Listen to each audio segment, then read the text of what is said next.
is redefining what it means to be beautiful, posing on the covers of the hottest fashion magazines and the iconic Sports Illustrated swimsuit issue. She recently walked the runway of New York Fashion Week and killed it at the Met Ball. Please welcome the author of a new model, What Confidence, Beauty, and Power Really Look Like, Ashley Graham.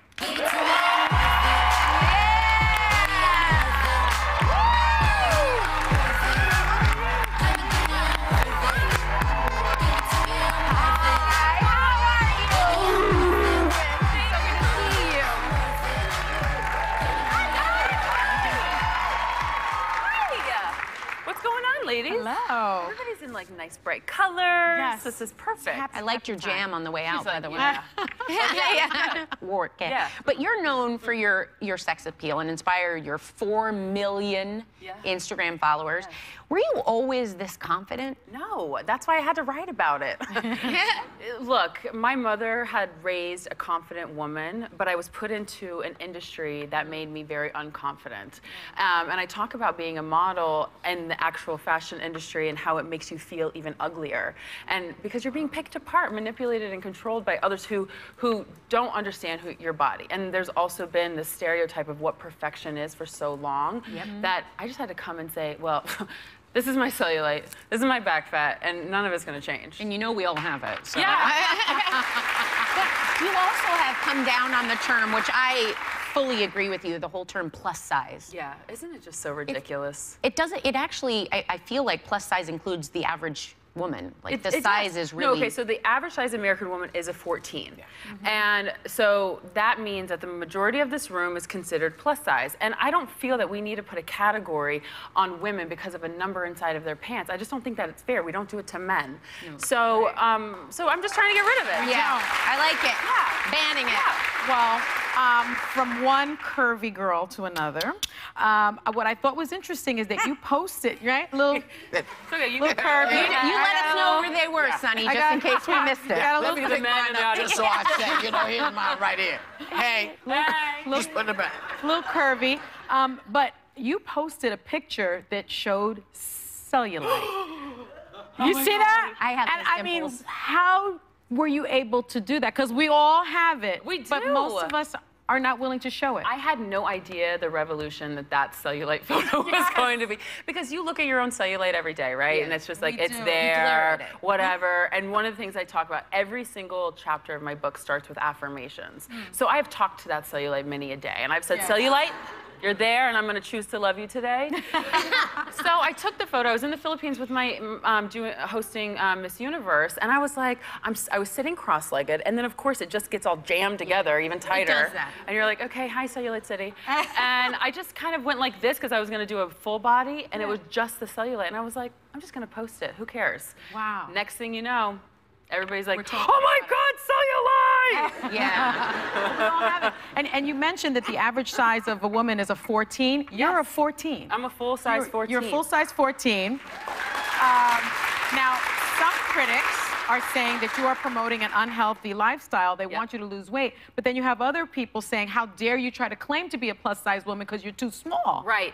So Can't win. You know, you can't win, and you never will be able to win. And I always say, like, I'm just such a great model. I know my angles, and I can look 20 pounds heavier, 20 pounds lighter, and it just is what it is in a photo.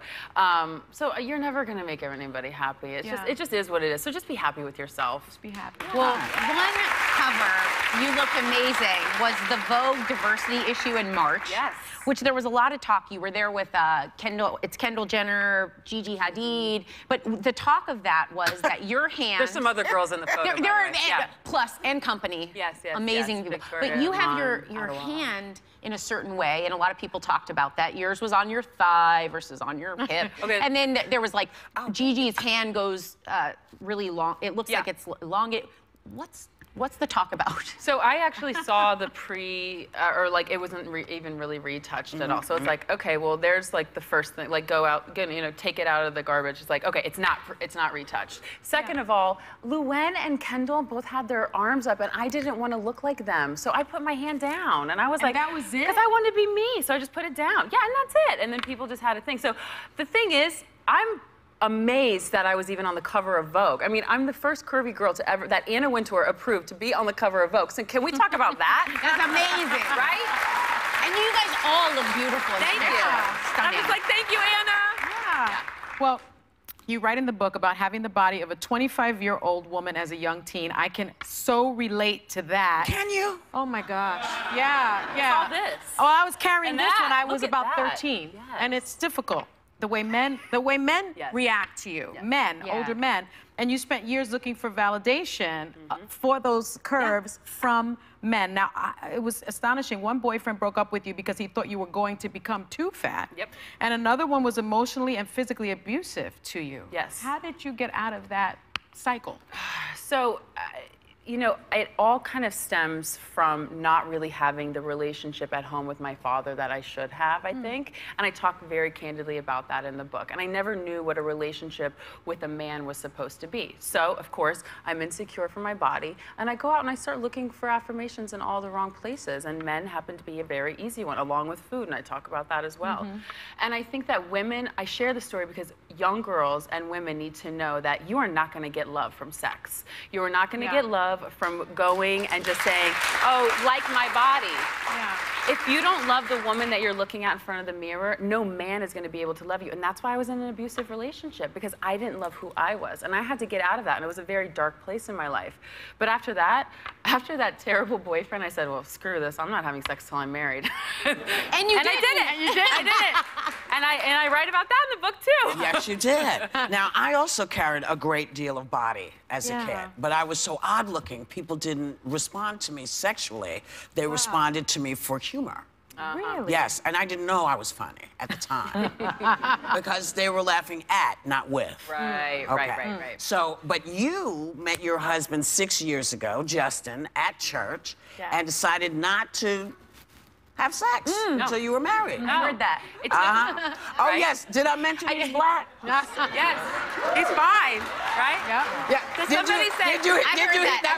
that came from that whole side was like, Yeah. uh-oh. Yeah. I know.